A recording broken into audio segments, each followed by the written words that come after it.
মাথাভাঙ্গা ১ নম্বর ব্লকের পচাগড় গ্রাম পঞ্চায়েতের বাগুরটারি এলাকায় প্রসাদ খেয়ে বাড়ি ফেরার সময় পথ দুর্ঘটনায় মৃত্যু হল এক যুবকের, আহত আরও এক। জানা গেছে কালী পুজোর প্রসাদ খেয়ে ৩ যুবক পায়ে হেঁটে বাড়ি ফিরছিলেন।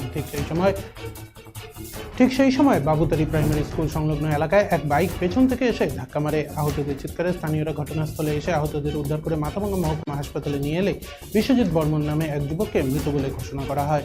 পাশাপাশি আহত জয়দেব বর্মন চিকিৎসাধীন মাথাভাঙ্গা মহকুমা হাসপাতালে এবং বাইক আরোহী আনন্দ বর্মন গুরুতর আহত হয়। পাশাপাশি ঘটনার খবর পেয়ে ঘটনাস্থলে যায় মাথাভাঙ্গা থানার পুলিশ গিয়ে দুর্ঘটনাগ্রস্ত বাইকটিকে উদ্ধার করে মাথাভাঙ্গা থানায় নিয়ে আসে।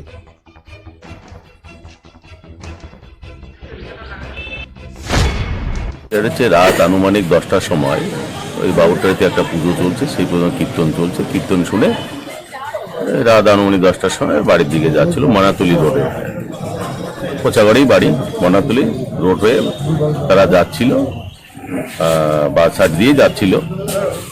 পিছন দিক থেকে একটা বাইক, হুন্ডা আর কি, একটা বাইক সজোরে তাকে ধাক্কা মারে এবং বাইক উপর দিকে চালিয়ে যায়। তো তার সাথে 3 জন ছিল, 3 জনের মধ্যে 2 জনকে লাগে। তো যে মারা গেছে বিশ্বজিৎ বর্মন, তার উপর দিয়ে বাইকটা চালিয়ে দেয়, কিন্তু সাইডে যে আরেকজন আহত আছে তিনি হসপিটালে এখনো ভর্তি আছে, ওকেও লাগে। হ্যাঁ, যার ফলে ওখান থেকে শব্দ শোনার পরে ওখানকার আশপাশের লোকেরা আসে, সেখানে থেকে হসপিটালে নিয়ে যায়। হসপিটাল ডাক্তারবাবু দেখে তাকে মৃত বলে ঘোষণা করে। 3 জন কি বাড়ির দিকে যাচ্ছিল?